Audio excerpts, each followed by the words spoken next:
Good morning and welcome to the release of the 2017 Otis Report on the Creative Economy. Thank you all for coming to this release or for watching it online. Since 2017, Otis College has commissioned the Los Angeles County Economic Development Corporation to develop an annual report on the creative economy. The Otis Report on the Creative Economy of Los Angeles region has become a leading advocacy tool for the arts, design, and entertainment sectors. The report has inspired a convergence of cross-sector leaders committed to working together to bolster the creative economy. It has stimulated similar efforts and conversations in cities across the country, including one in our own backyard, Culver City, and even as far away as Nairobi, Kenya. In 2013, with support from the California Arts Council, represented here today by Craig Watson, a shout out to Craig, the economic analysis was expanded from the Los Angeles region to the state of California. And this effort was an important step in beginning to document the size, the role, and the economic impact of the creative economy across the entire state of California.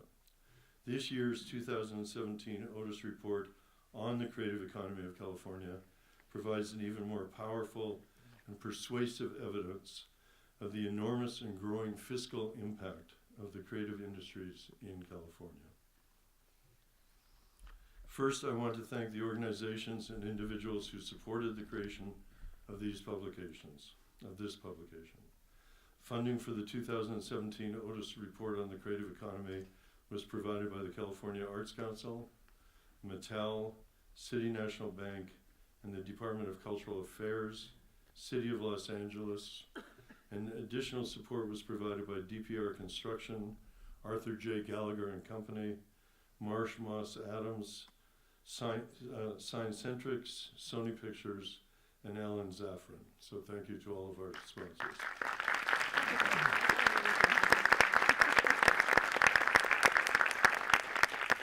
That's nice, that warms you up. The media partners include Arts for LA, Arts for Orange County, Californians for the Arts, and LAX Coastal Chamber of Commerce, who are helping us disseminate the findings of this year's reports, and we thank them all. And for those who are both here and elsewhere, please download the California and Los Angeles region reports at otis.edu.otisreport. The Los Angeles Regional and California reports both focus on 12 creative sectors related to art, design, entertainment, and arts education. The report measures the direct, indirect, and induced economic impact of these sectors in terms of jobs, payroll, economic output, as well as state and local taxes generated as a result of these activities.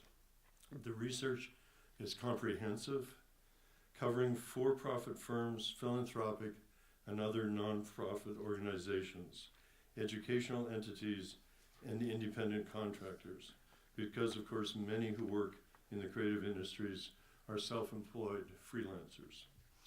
The statewide data demonstrates the compelling power of our creative economy. Across California, with a total of 747,600 direct creative jobs, the creative sectors account for 5.4% of all wage and salary employment and leads the nation, contributing 10.9% of California's gross state product. When you add indirect and induced jobs to direct jobs, the total jobs in the creative economy rises to 1.6 million, or 11.8% of all private wage and salary workers in California. The Otis Report puts real numbers to creativity. These are real facts, not alternative ones. Here are a few highlights about California's creative economy from this year's report. Creative industry output totaled $406.5 billion direct, indirect, and produced dollars. The creative industry generated 1.6 million jobs, direct, indirect, and induced, and those wage and salary workers earned $136 billion in total labor income. Property taxes, state and local personal income taxes, and sales taxes generated directly and indirectly by the creative industries were $16.7 billion across all of California.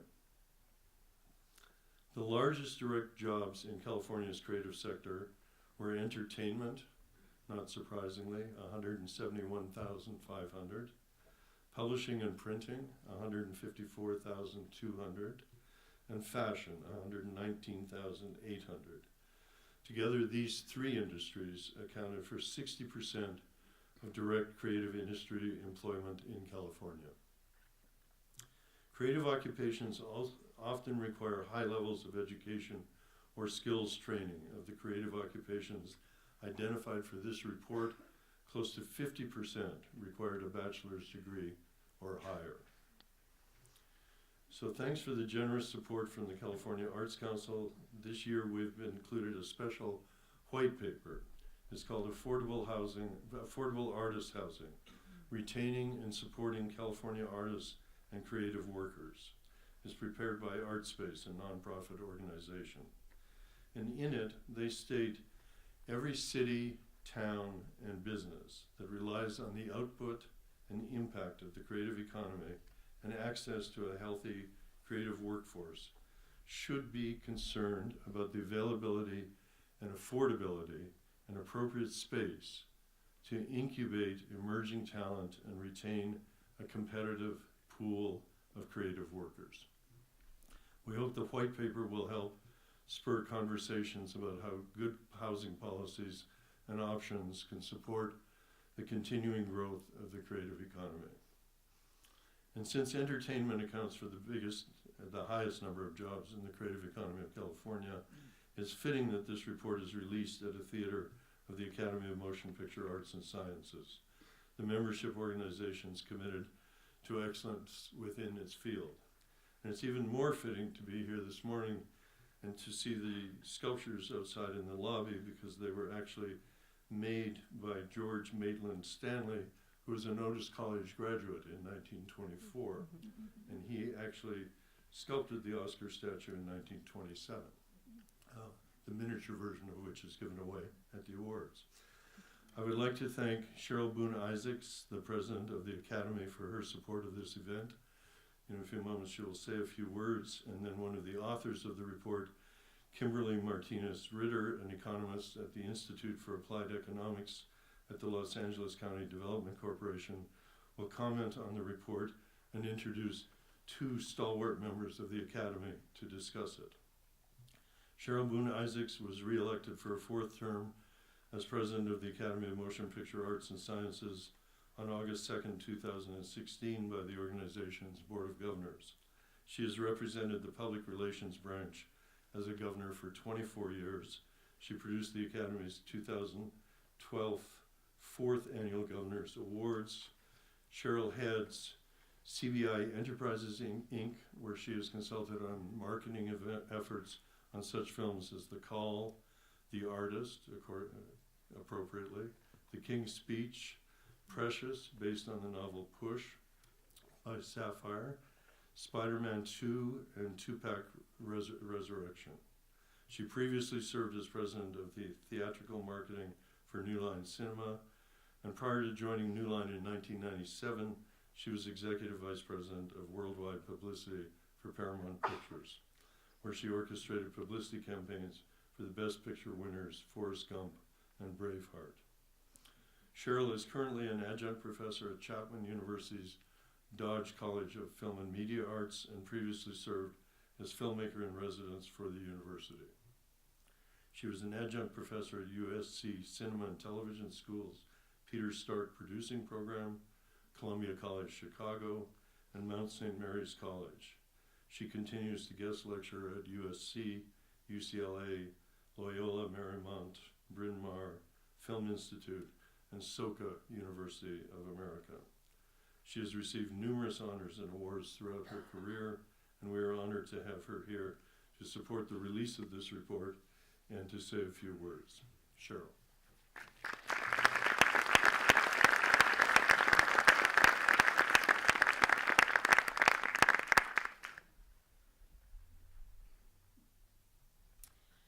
Good morning, everybody, and thank you so much, President, and everyone at the Kaiser Center for Economic Research, who has brought us the state-of-the-art snapshot of what is, for many Americans, a new way to measure America's greatest competitive advantage, our creativity.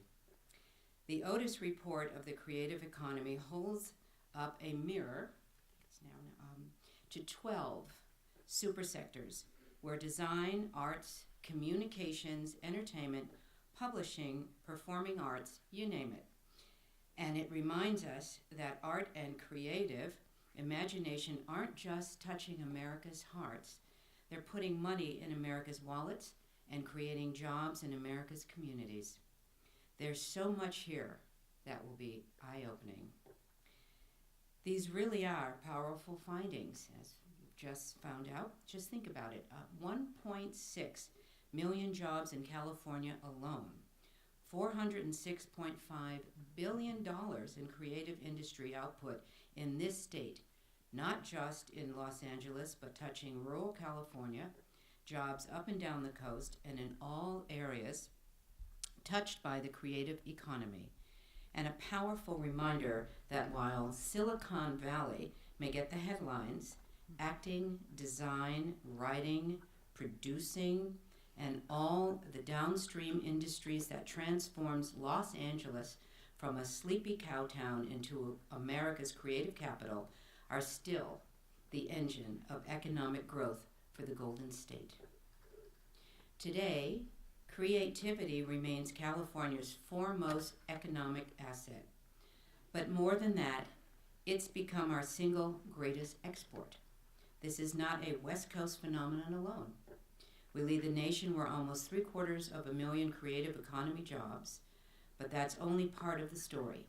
America is being powered by almost 500,000 creative economy jobs in New York and almost another 250,000 in Texas. Make no mistake, across the country, the state of the creative economy is strong. This is a growing economic opportunity for our country, with huge economic benefits both directly and indirectly, whether it's filming on sound stages and on location, putting to work actors, camera operators, and directors, workers across sectors as diverse as technical services, transportation, food services, security, and everything behind the scenes, from accountants to lawyers and insurance firms, not to mention office and industrial real estate. But I want to emphasize what I've learned and seen day in and day out. More than anything else in my years as president of the Academy, which is not just where we are today, but where we are moving and what we need to do. I've traveled to dozens and dozens of countries, visited hundreds and hundreds of executives and government leaders overseas. And what strikes me are two things. First, just what an extraordinary competitive advantage we have in the creative economy by virtue of our traditions, our freedoms, our economic opportunity, and our skilled workforce. But second, just how much there's no longer an over there. Everything is globalized. And that's a good thing if we keep faith with what made us great in the first place. What do I mean? First, whether it's new businesses, motion picture and television studios, restaurants, museums, startups, and tech hubs, we excel because of our people. The creative economy can only be as strong as our communities. In a lot of ways, we're still living off the investment of the last 100 years. And believe me, we need to make sure that everyone, from the public, private, and nonprofit sectors, is working together to invest, inspire, nurture, and challenge the creative economy to seize the opportunity of the next 100 years. So, I thank the Otis College of Art and Design for this report. It measures not just why the creative industry is good for our economy, but why we should feel good about the real strength of America. The creative industry is global because its values are universal: art, creativity, conscience, conviction. But never forget that for all over the world, people still look to our country and to this city as the home of the big dreams and the big dreamers. And that's the very foundation of the creative economy: dreams. Dreams that together we can bring new stories to life, invent new worlds, touch hearts and expand minds. And let's all make sure that remains as much a part of the American DNA in the future as it has been in our lives. Jobs are at stake, but so is a lot more. Let's go out and do it. Thank you.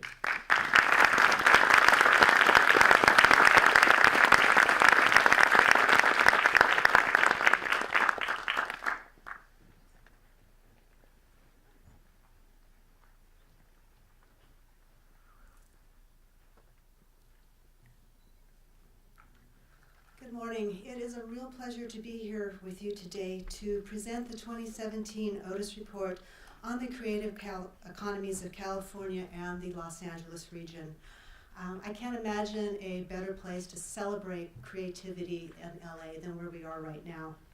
Now, the release of this year's report marks the 10th year of a highly successful collaboration between Otis College of Art and Design and the Los Angeles County Economic Development Corporation.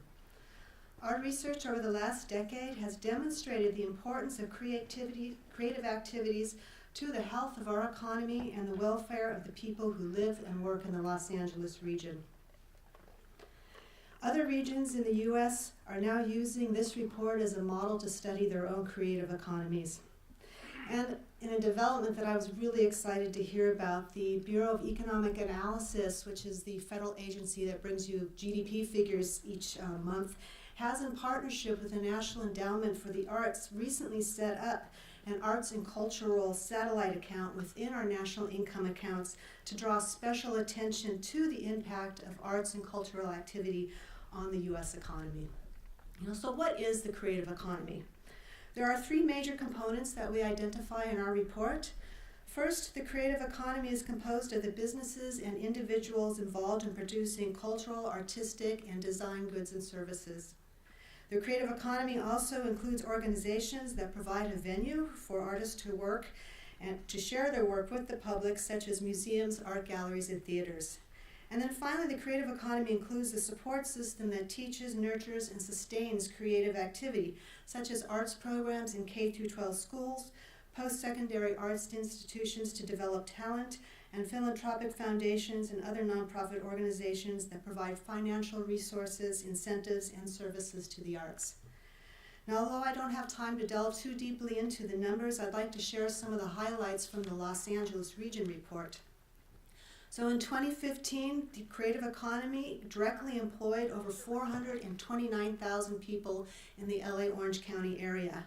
If we add together the indirect and induced effects, that brings the total employment figure up to 759,000, generating total labor income of nearly $57 billion.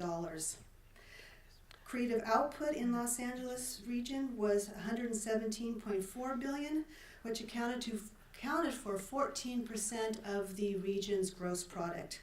It also generated $8.2 billion in state and local taxes, and that goes directly into funding government-provided services like parks and public safety and libraries. We also saw self-employment of nearly 175,000 creative individuals earning revenues of another $8.3 billion. Creativity and the innovations that flow from creative activity are two of LA County's foremost economic assets. The talent that drives the creative economy provides a competitive advantage that reaches across almost every industry in the Los Angeles region. Creativity builds brand awareness, and it attracts talented people to a dynamic environment. Arts and cultural amenities also attract tourism dollars, an important component of the Los Angeles economy. Cultural amenities such as festivals, museums, historical monuments, or regional culinary traditions are a major draw for tourists because these cultural assets help to build the region's unique identity. The creative economy is a vibrant and vital force in our society. Intellectual and aesthetic sensibilities lead individuals to express themselves through the arts, to solve problems through design, and to seek out what is beautiful and original. In many ways, the Los Angeles region is unique because of its combination of place, its resources, and its open attitudes towards new ideas. This openness to new ideas and the ability to make associations and connections that others do not see is one of the defining characteristics of creativity. In Los Angeles, new ideas are constantly given form and brought to life by creative people. At this time, I would like to introduce two of our panelists who are members of the Academy who will be coming up to join me for a discussion on the creative ecosystem and their role and perspective from the entertainment industry. The first is Victoria Alonso. Victoria is an Academy member and the Executive Vice President of Physical Production for Marvel Studios. In her executive role, she oversees post-production and visual effects for the studio slate. She is currently executive producing John Watts' Spider-Man: Homecoming, Taika Waititi's Thor: Ragnarok, and Ryan Coogler's Black Panther, and currently in theaters she is executive producer of James Gunn's Guardians of the Galaxy Volume 2 and many other Marvel films. Also joining us will be Deborah Martin-Chase.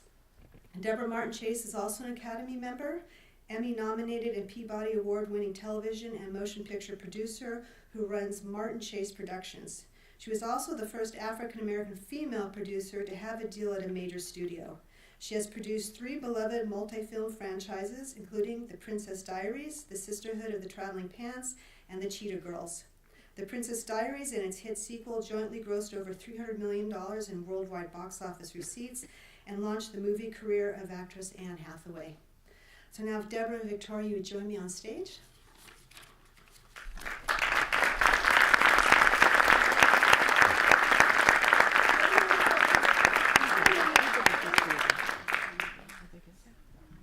Hello. Yes. Am I on? Okay. All right, so I'm going to kick things off by asking you, if in California, specifically the Los Angeles area, do you feel that we're doing enough to encourage local production? What would you need to see to feel enticed to keep more of the work or production that you do here in Los Angeles? I think you can always do better. I think that, we have a lot of productions that are not in California, and I wish we did. And I think that you have the state of Georgia where the kind of the tax incentive they give you, or England or Australia, that come to the table where big paychecks. And although California does give tax incentive, there's a lot of restrictions for, at least for our movies. So I think it's if California would be open to some of the things that Georgia is open to, or England is, I think that we will have a lot of more, at least on in my opinion, a lot more productions in LA. I haven't worked in LA in forever. I have shot all over the world, and that is chasing the tax incentives and the environments that are really, clamoring to get the productions. I've shot in Budapest, I've shot in South Africa, I've done post-production in Australia, I've shot in India, I've shot everywhere in Canada many times, Georgia, New Mexico, New York. There is money here. It has been increased. It is not enough. And when I think about it, and it's a hardship. It's a hardship in terms of, as glamorous as it may sound, to pack up and go for 3-4 months on the other side of the world repeatedly is not really how you want to live your life. But it's also, we have such an amazing group of artists that live in Los Angeles who want to work.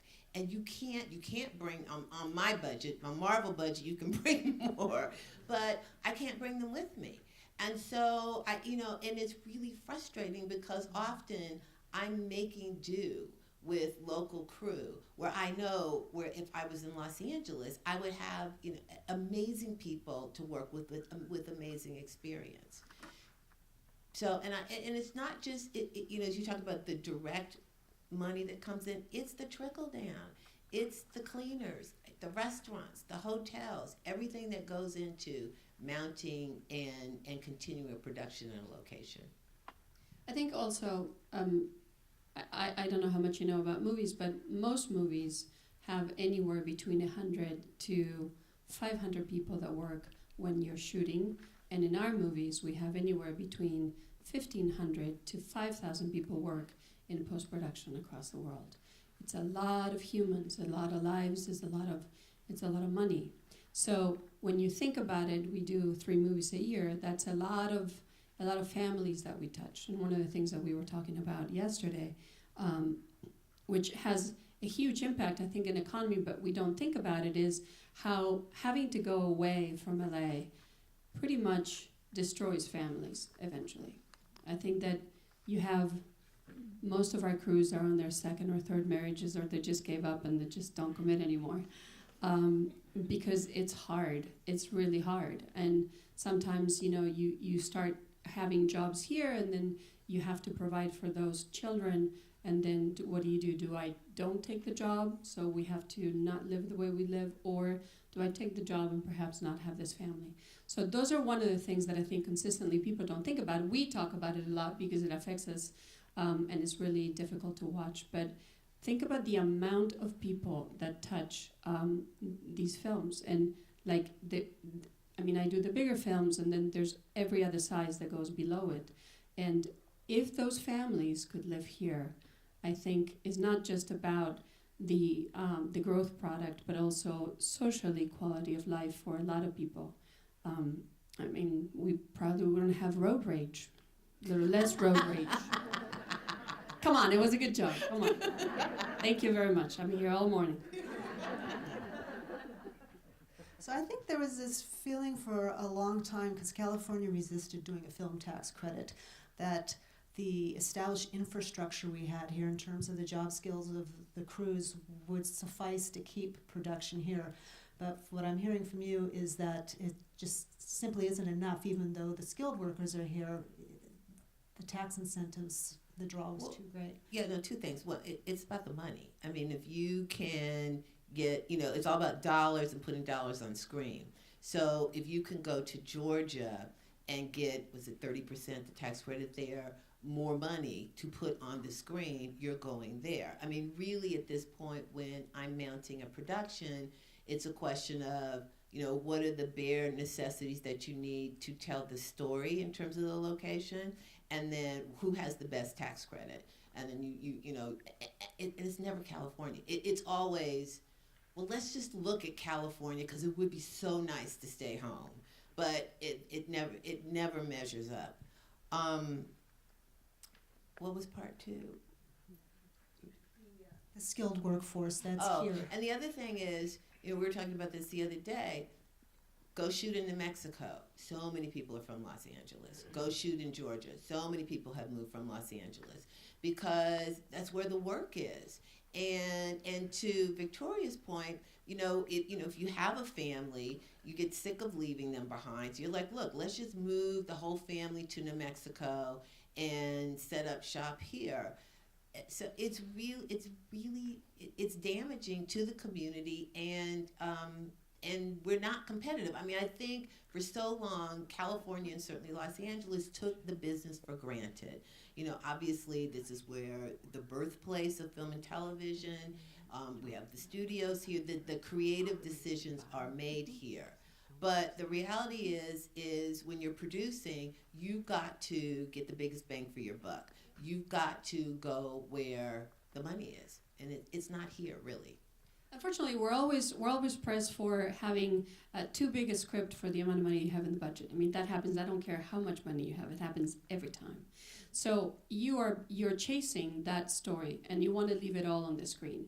And if there's a state that is going to give you $20-30 million at the end of it, and you're only going to get 10 in California, you're not going to leave $20 million behind. It's a lot of money. And whether it's 20 million or 2 million or 15 or 3, I don't care what number it is money that you can put on the screen. So until all the taxes go away globally, and I know that's a big statement and it will never happen, because we didn't have them for a long time, and then Vancouver came around, and then they give you 42%. I mean, like, think about it. If you can buy your car for 42% less, wouldn't you buy it? I don't care who's making it. Sadly, you say yes. Because you can use that 42% of that money for your family, right? It works that way in the studio business. So if then Canada did it, then England did it, then Australia did it, New Zealand did it, and now we're all traveling. Now we're packing and going and refusing to do it most of the time, but you do it and you go. So it's really about either the states match the states so we don't have to go out of the country, or we will continue to chase it. It's a pure economic math exercise. Yeah, so I'm going to switch gears for a moment. One of the most profound things that's occurring in the U.S. economy right now is occurring because of automation and technology, and it's causing a lot of disruption to the way we work, how we live, how we communicate. Obviously, technology, digital media, social media platforms are a big part of the creative ecosystem and the entertainment industry here in Los Angeles. Could you talk a little bit about how that has affected your work, your creative vision? Has it been a positive? Have there been negatives related to that? I couldn't live without technology, period. Downright. Technology is your friend. You got to make peace with it. You got to love it, learn it. Like, just learn to love it, because it is what gives us peace of mind in our creative ways. Our movies cannot be made without technology. If I show you the movie before we do it, and then just how we shoot it, then you go, huh? And then you see it, you go, ah. So it takes you from the huh to the ah. Right? You with me? So 300 people, 500 people shoot the movie, 3,000, 5,000 finish the movie. Technology, you gotta love it, is there. We are far, far, far from where we ever started with opticals way back when, which was the brilliance of those days. I have made it a part of my life and my fiber. This is what I do. I've been doing it for a long time. And those who don't come along with technology are left behind. Some of it is fun because we look at it as retro, but mostly you are left behind. So I'd say if any of you encourage technology in any of the things that you do, I don't care what you sell or don't sell, whether it's politics or toys or fashion or art, technology is a way to communicate with the world, is a way to be able to be present, and to, for us storytellers, is a way to make sure that our stories are told in the way that they were created. And it's also, as technology has permeated all aspects of our personal lives, it goes down to things like dailies. Dailies, at the end of every day, or the next day, you see what has been shot so you can review it and make sure. Well, it used to be we had to climb into a screening room or a trailer on set and all sit there and watch them together. Now they're on your iPad. Marketing, hugely impacted by social media. I mean, now every year, more and more of the marketing and publicity budgets are dedicated to social media, because nobody reads newspapers anymore. Nobody watches network television. I mean, I shouldn't say it like that, but we're not watching commercials to everybody's chagrin. So it really is how we're figuring out how to get people's attention where they are, and particularly, obviously, when you're talking about millennials, they are online. Okay. I started working as an economist in 2009, which was during the depths of the recession. And in the last 10 years or so, well, not quite 10 years yet, but there's been this tremendous resurgence of energy and confidence in Los Angeles. You see it in the number of articles that are appearing about how great LA is in foreign magazines, the new construction and building that's going on downtown, the growth of the arts district. Do you see that energy translating into what you do? Are you feeling that increase in artistic activity? I mean, yes. I think just as a resident, you feel it. You know, people are there's a positivity about Los Angeles, about our future, about today. While on the one hand we are battling traffic, which is worse than ever, I think we still feel that it's a boom town. Real estate prices are up. You know, there are jobs. Thank God there was no writer's strike, and hopefully there will not be a SAG strike. So people are very optimistic. And just as an aside, one of the things, and you touched upon this, that built LA into the powerhouse that it is the fact that people around the world watch movies and television that were filmed in LA. And it became the city of dreams, and it became the place that everybody wanted to go to, because we would sit with, Rockford or whoever week in and week out and see LA. That's not happening anymore. We're seeing Georgia. We're seeing New York City. And so just in terms of the branding of our city, let's not forget how important film and television is. I think LA has always been great. I mean, I love this city. And by the way, the traffic in Atlanta, Georgia is as bad, if not worse. So that's another pitch for staying home. I think it rains a whole lot more there, though. But anyway, so does London. And we can be better. I mean, why not? We started it. Why not keep it? Don't let it go. You know what I mean? Just don't. I have singing Tourette's, so when I say let it go, I want to sing that. Let it go, don't hold back anymore. Let us come back. Help us. We need help. We need help from all of you. I mean, we can't do it alone. Again, we are sort of stuck with a number that we have to match so that we can leave it on the screen. But I think that the togetherness of what we can all gain from it has to be done as community. And if you do it as community, I think that everyone in every part of it will gain from it. Atlanta, Georgia, has gained about $6 billion in growth in 2014 and 2015. $6 billion. Direct growth was 1.7% related to the film industry. That's direct. You can't count the indirect, right? Because you can't. There's no way to do it. Why shouldn't we have those $6 billion? I mean, I go get it.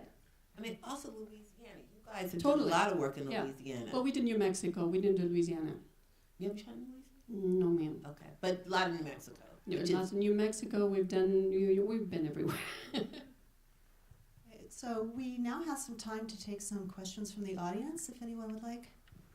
I have a microphone. Great.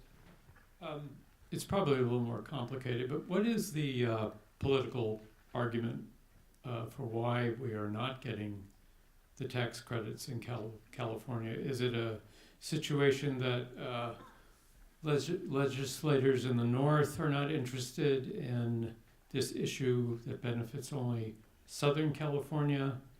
Or is Los Angeles as an environment more expensive? And it's more than just tax credits, but could you explain why this flight of production out of Los Angeles is been going on for some time?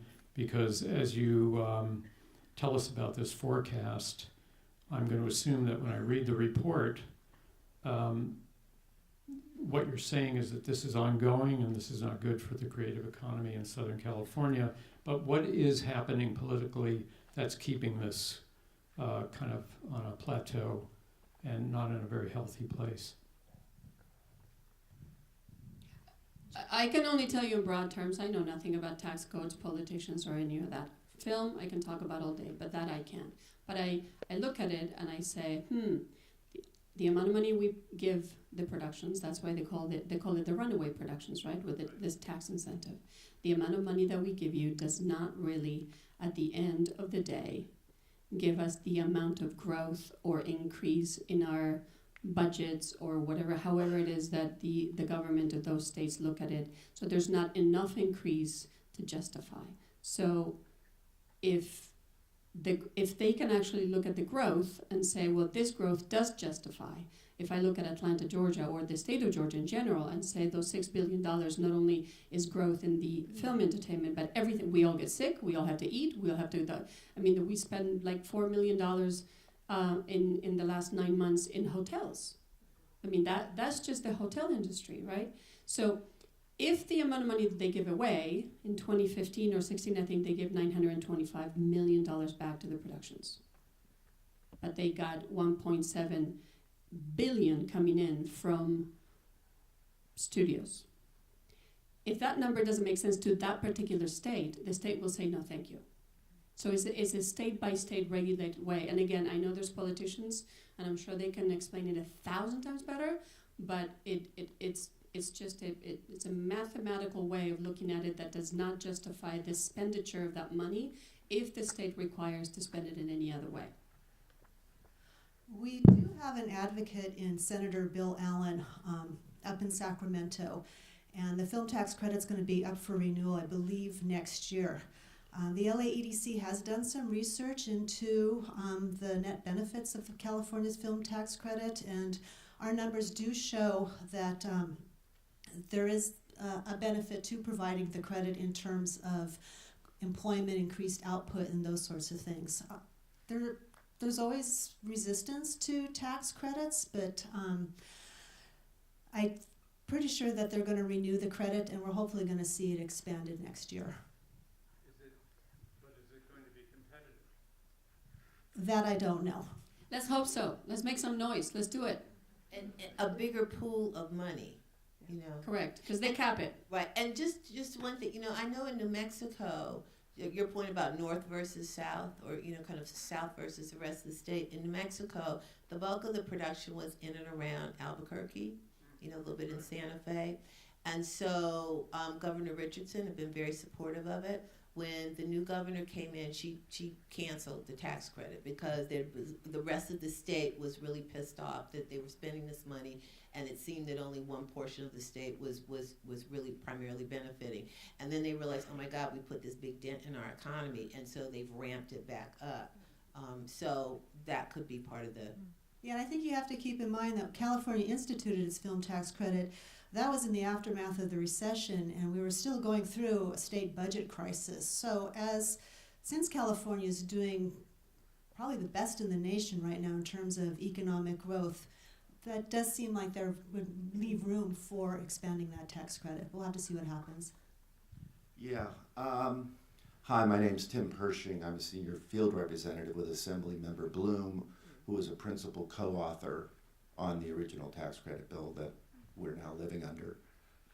I know a lot about it. I worked on it extensively with Kevin Clouden from Milken and with the LAEDC. And I can answer anybody's questions that have been raised here. It's a very, very big issue, but it's safe to say that with the money that we had available that we could potentially get from the state of California, we had to ensure that the state of California actually saw a return on investment. That does not happen in Georgia.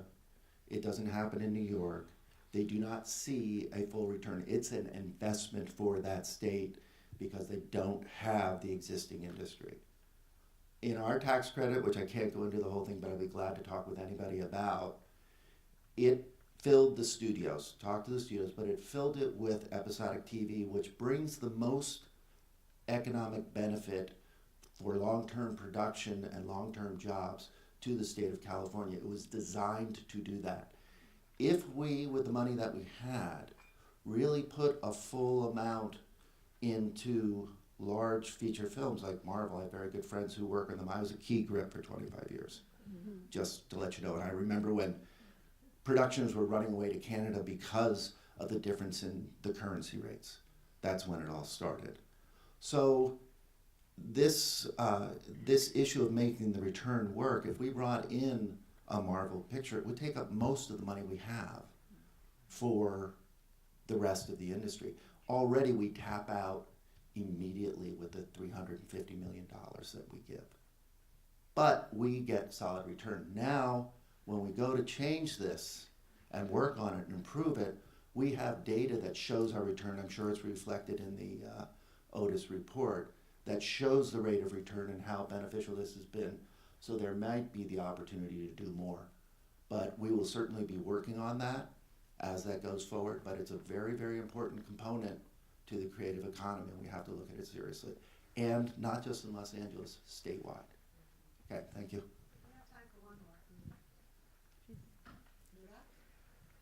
Hi, Laura Zucker with the LA County Arts Commission. I think we have one on that side. Thank you, Laura Zucker with the LA County Arts Commission. I think one of the challenges of this kind of tax subsidy is where can you put it, not only to get the highest rate of return, but in what sector? And it's interesting to me that states are competing with each other to subsidize for-profit businesses. I would be really interested to see if $350 million was put into the nonprofit visual and performing arts community, how many great paying jobs it would generate without money returning to stockholders.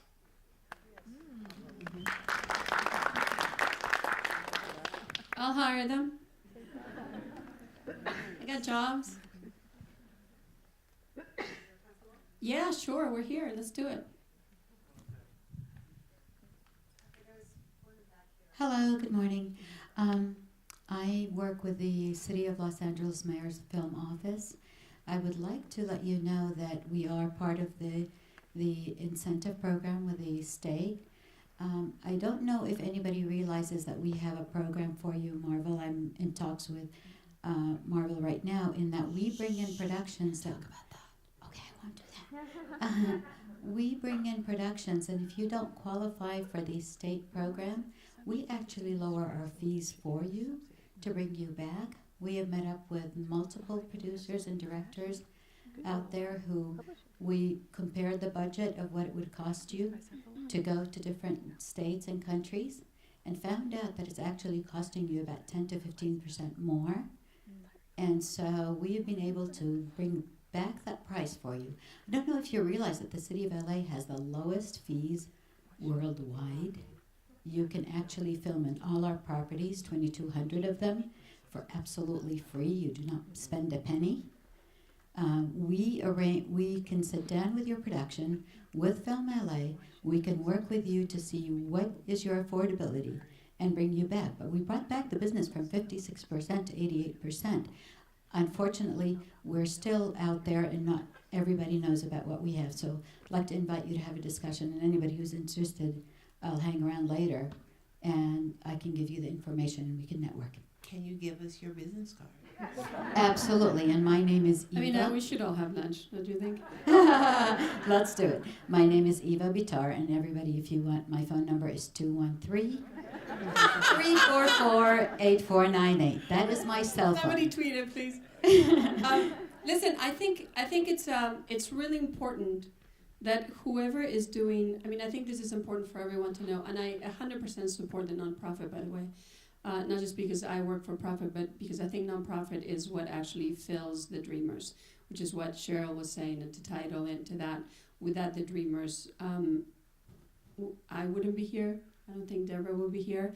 I think Kim will be here because she will be telling us all about the economy of the dream. But I think it's important for the city of LA, for the state of California to do perhaps, this is just a little bit of advice, not a judgment, a better job at saying those things loud and clear. Print Absolutely. it, publish it, Agree. tell people, scream it, tweet it, or whatever. Yeah. Because I think We're large, so we have tried, and we look forward to other people and our location managers and the studios. We have ongoing. I have a citywide film task force that invites everyone in the industry to come and tell us what your needs are.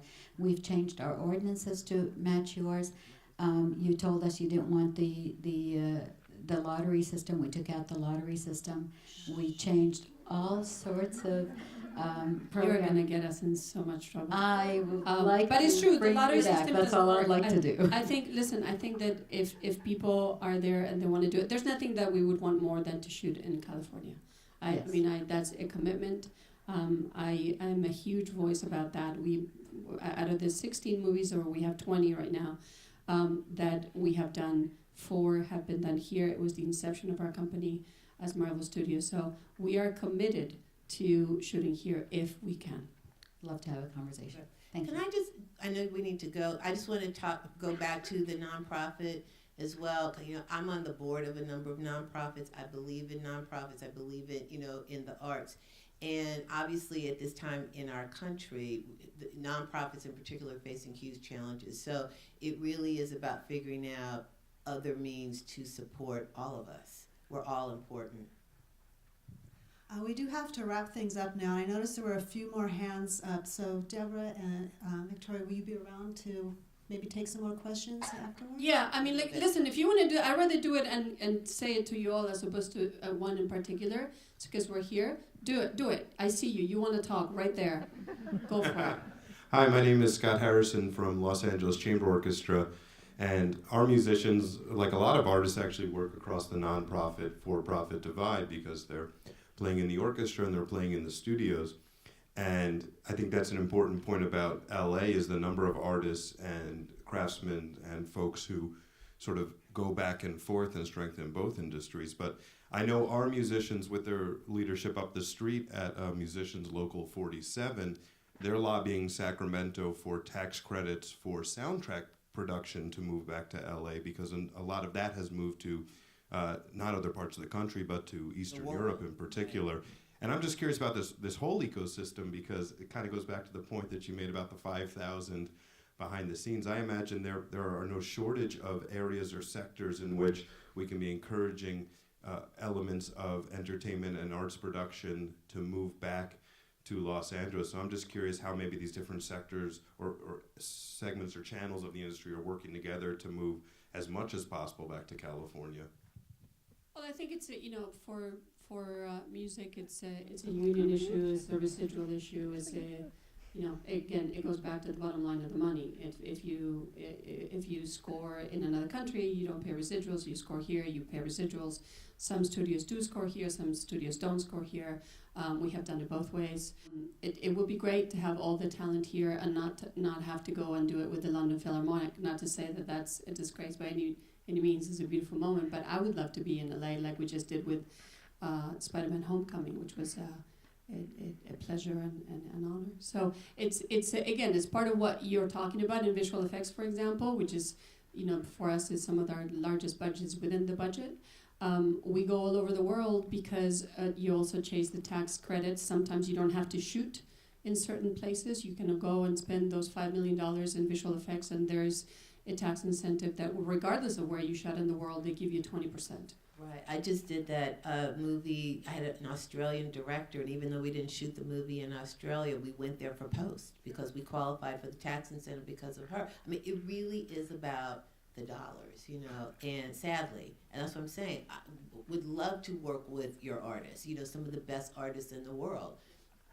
What can you afford to do? And the thing is, because California is doing so great, and as you can see, the growth, we're leading the growth, then maybe there is a bit of a reluctance from the governmental side not to increase it because it's sort of its own ecosystem grows.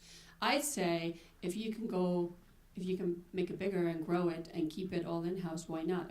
I would love for you all to figure out a way that you can show us that we can do it. We are all listening. I'm not one of one. I am one of thousands of producers, and Deborah will tell you in every conversation we talk about it, can we shoot it here? Right. Can we shoot it here? Can we shoot 80% of the movie here? We always go on location just to have a location in our films and open it up to other looks, but can we shoot it here? And the Jungle Book was all shot here, for example, and they were able to do it. So it can be done.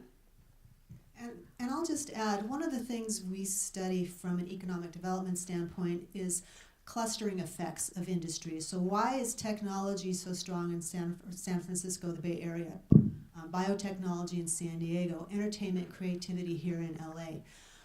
Artists want to be with other artists. They feed off of each other's creativity and are very rarely just limited to one discipline, right? There's all kinds of cross-pollination going on. So emerging artists, emerging technology startups, they need also the support to be able to work and grow here. And that goes back to the idea that has been included in this year's Otis Report is housing. I mean, artists need affordable, housing affordability is a crisis throughout California, but if we're talking just about the arts community, they need places to live and work and create their arts and to be near one another to strengthen that ecosystem, which in turn is going to draw more creative people here to Los Angeles. Let's build it. If you build it, they will come, they say. We now have to finish everything up, so please join me in thanking our panelists. Thank you for coming. Thank you.